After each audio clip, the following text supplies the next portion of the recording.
Bonjour, bonjour, bonjour, tout le monde. Jodi a c'est vendredi. Il disait, et puis temps pour conversation à Kabawea. Good morning, everyone. It is Friday at 10 a.m. and it is time for another episode of Rum Shop Talks. And if you are from the Caribbean and your country is a Christian country like St. Lucia is, you'll be celebrating Good Friday.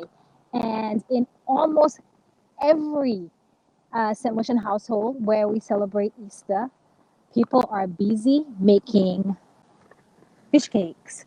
So, lucky for you guys, you are tuning into a St. Lucian person's show, and it is Good Friday. So, for all of you who celebrate, I don't know if it's like Happy Friday, Happy Good Friday, but in St. Lucia, Easter, oh, actually, because St. Lucia is a Christian holiday, all Christian holidays are celebrated in St. Lucia.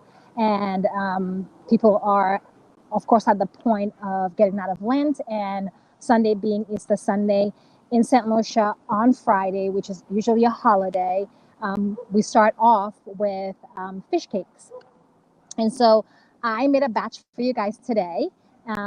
Fish cakes are, it's interesting because I think almost every Caribbean island has its own version of fish cakes, but in St. Lucia, we make it with flour, salted codfish that has been shredded, chopped up scallions, onions, minced garlic, and of course, you gotta have the spices. I put some salt in there because I really got rid of the salt out of my codfish. So I put a little bit of salt in there, black pepper, curry, turmeric, and all of that stuff is to taste. So of course, there's hardly ever a recipe, but I did try to formulate when I put it up there. I've got my oil heating over here, and it's not quite ready. I could feel it. And so I'm gonna actually hop in and tell you guys a little bit about how my family celebrates, how we grew up celebrating, this period in St. Lucia. So, of course, Ash Wednesday, we would go to church, we would get the ash on the forehead, and for Lent, we would always give up something, whether that was, and most often it was giving up meat. So I know that my mom gave up meat for the entire period of Lent. I know a lot of friends who did the same thing. It's been a while since I gave up anything, but when I did used to give up things, I would pick something in my life that I wanted to kind of cleanse myself of, whether that was drinking alcohol or whether that was cussing. Yes, I have actually went for a period of Lent without cussing. Really hard, but I've done it.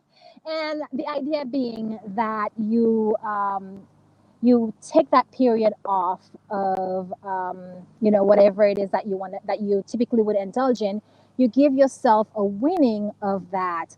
In just honoring the fact that during those 40 days, if you're a Christian, during those 40 days, Jesus went out into the desert to pray. And on Good Friday, of course, he comes back and, on Good Friday, he has the Last Supper, and then the whole Easter story starts then. In my home, one of the things I typically do with my kids is I make them watch some version of The Way of the Cross. And the reason why I do that is because I want my children to grow up with, similar culture that I did. And, for us, Easter wasn't just a holiday to party. Easter was actually one where we were reverent of of Jesus's journey to Calvary. And so and for me also in St. Lucia, one of the things that we did was we would do Way of the Cross on Fridays. So every Friday we would actually do the Stations of the Cross. And I remember my mom would make us pray the rosary and do all that. And of course, I'm not doing that for my children because if anyone has had to do pray the rosary, you know how long it takes and how being on your knees for a long period of time can be very difficult for kids. So that was not something I actually wanted to introduce my children to. But however, I want to make sure that my children understand the reason why Christians celebrate Easter. And so we watch some version of, like I said, Way of the Cross. I haven't been brave enough to like make them watch Mel Gibson's Passion of the Christ, because that is pretty brutal. Maybe this year, since Dimitri's 18, we might watch that. But I think it's very important if your children if you're from a Christian faith, that your children understand the same way that we make our children understand Christmas from a Christian background. I think we do the same thing there. So while my oil heats up, one of the things I want to do is actually show you how I fry the fish cakes. Which is why I keep checking the oil. But I'm going to actually move on to the legal portion of our show today. And it was very interesting because if you look up like National Month, you can literally pick, I swear, like at least from 20 different national months. But the one I wanted to kind of focus on today and periodically throughout this month is volunteering. The reason why I picked it, because volunteering is very, very dear to my heart. I always tell people that if I didn't have to worry about money and I didn't have to worry about having a career, I would probably be a professional philanthropist. I would put all my time and energy into serving people, serving the community. A lot of the things that I'm passionate about, deals with children because I have kids. And so I've spent a fair amount of time volunteering with PTAs. I've run the gamut from being an auditor to doing reflections. I also, on the board of the Boys and Girls Club, I joined that because I wanted, again, to find another avenue to be able to help kids, help them in terms of education, help them in terms of providing safe places to go. My sisters and I also created a not-for-profit, my family actually, my mom created a not-for-profit where we raise funds here in the United States and we send that money. We buy school supplies, we provide a scholarship, and we send that money to kids in St. Lucia who are going to secondary school, but also is in financial need. And I think the reason why that kid-specific charitable organizations or charitable endeavors are so important to me is because I grew up financially. I grew up poor, and we had to rely oftentimes on the generosity of our neighbors and sometimes of strangers to get us to where we are today.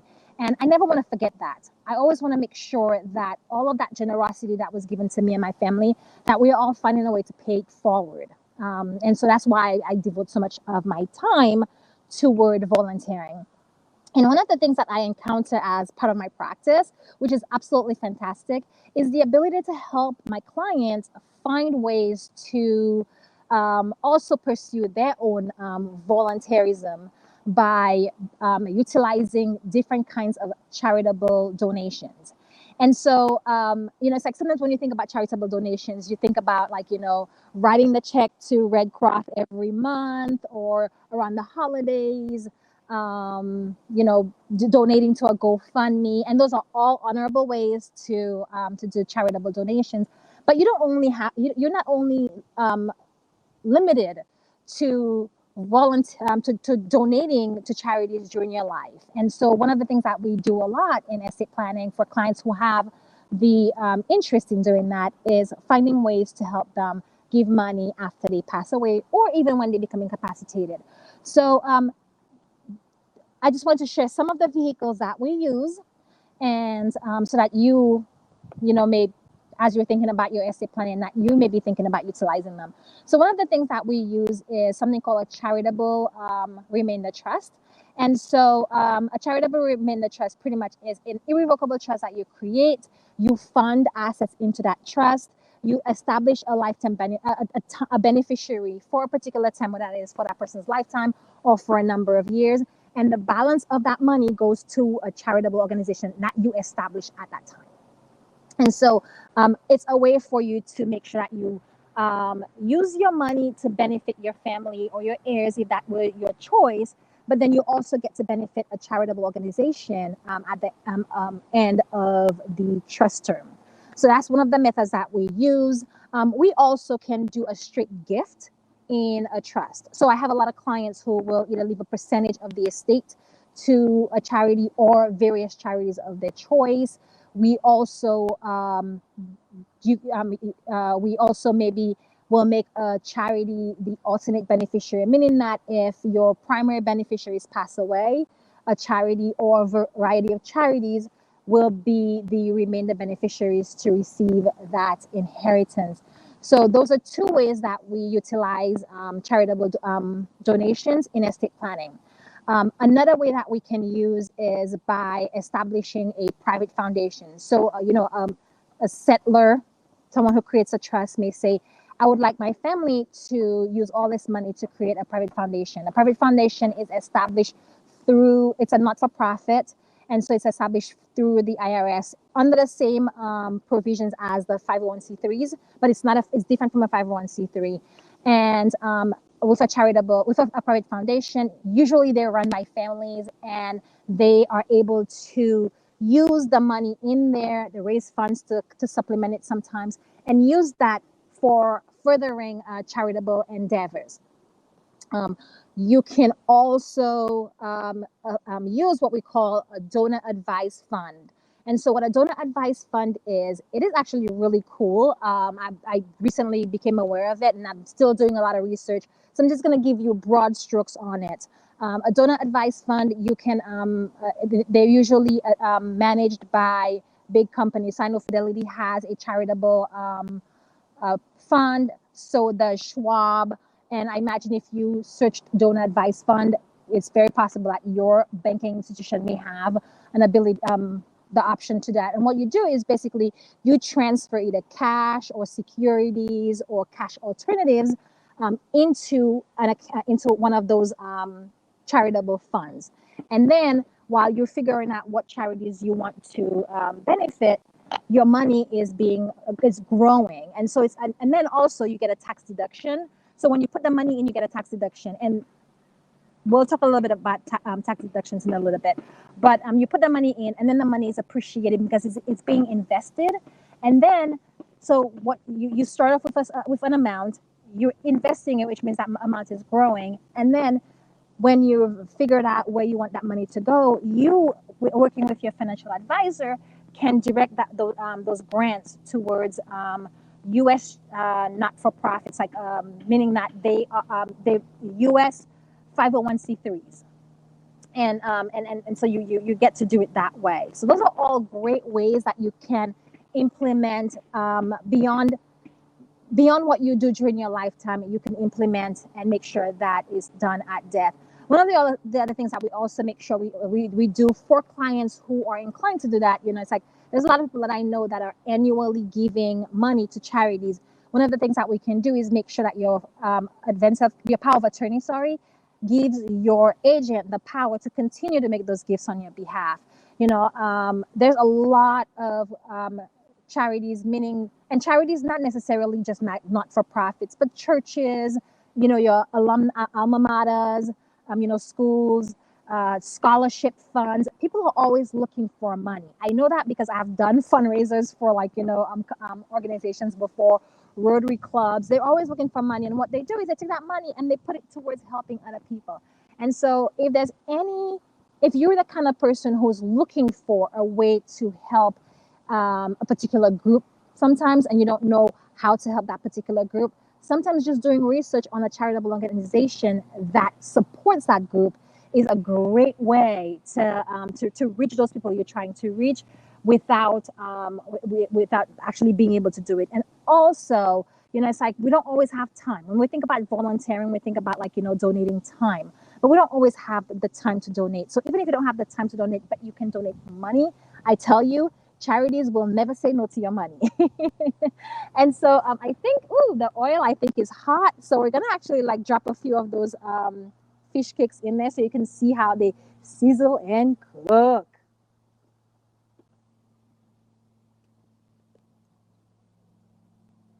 God, I can't believe how long it's taken for that oil to get hot.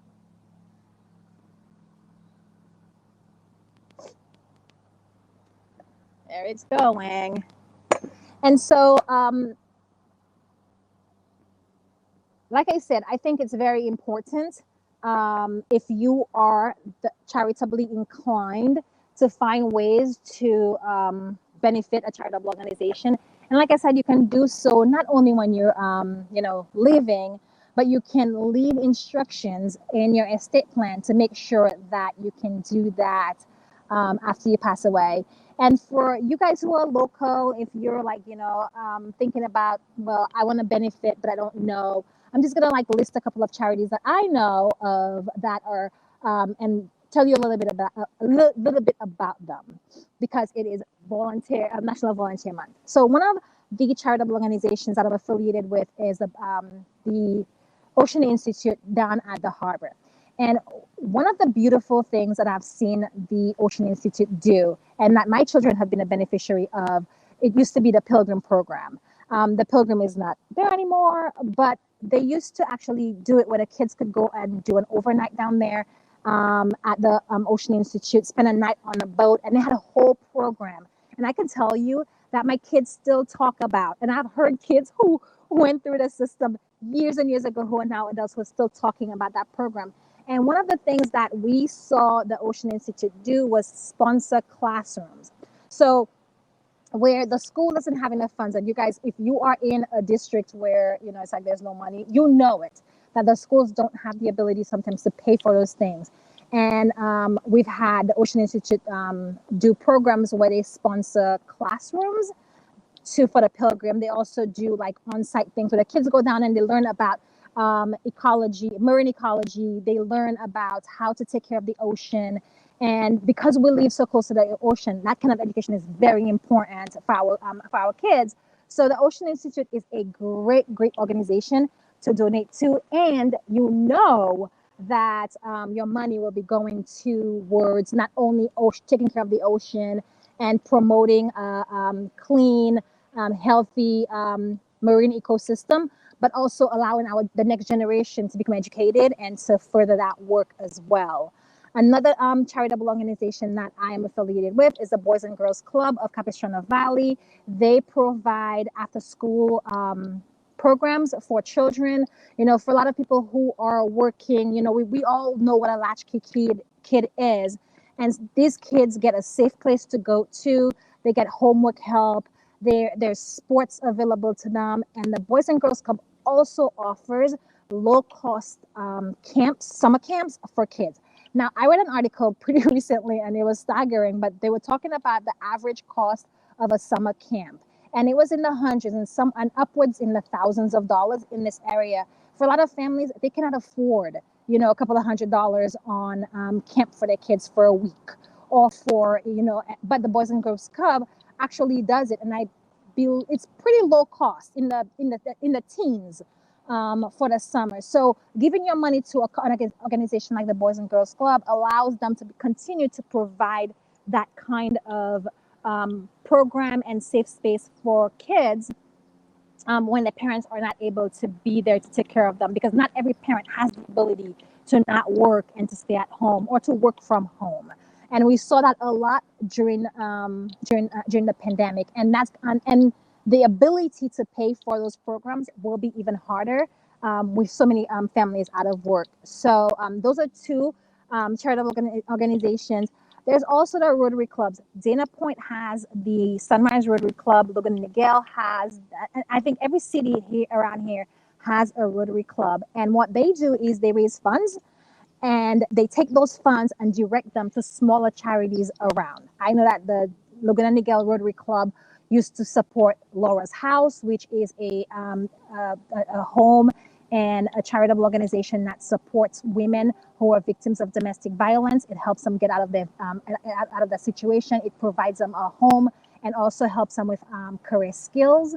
There's the Shea Institute, which uses horses for therapeutic care for kids with autism and other mental disabilities, and also physical disabilities as well.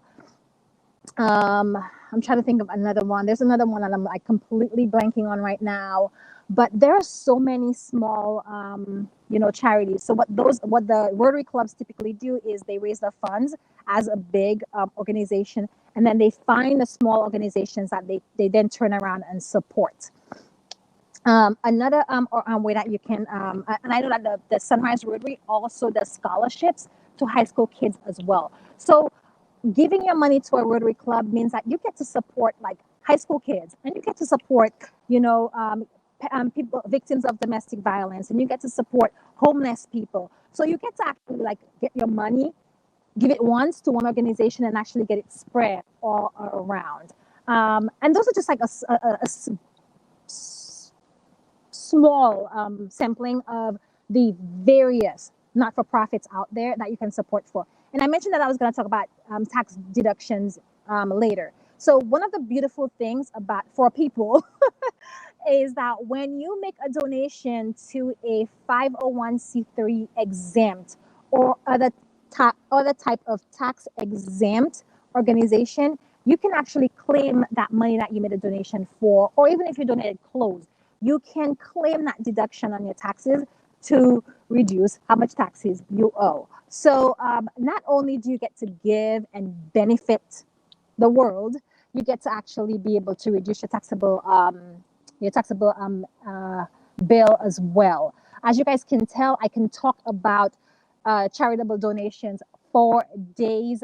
Volunteering, like I said, is a passion of mine. I love being able to help in the communities. So if you are so inclined, there's tons out there. I hope that you guys can find ways to be community members. You know, not only take from the community, but find ways to give to the community. And if you don't have time, trust me, they'll take your money. And if you are looking to benefit a charity through your estate planning, then now's the time to reach out and talk to your estate planner. We have tons of tools that we can help utilize to help make your charitable endeavors a reality. I hope you have a wonderful Friday. For you Christians out there, have a good Friday, Holy Saturday, and a happy Easter. And my St. Lucians, enjoy your fish cake. If you haven't done it, get on it, and have a we'll see you next week for another episode of Ram Shop Talks. I am going to go flip my fish cakes because fish cakes drink a ton of oil. So I'm gonna have some oily fish cakes because I've been talking to you guys this whole time. Thank you guys. Have a beautiful Friday. Bye.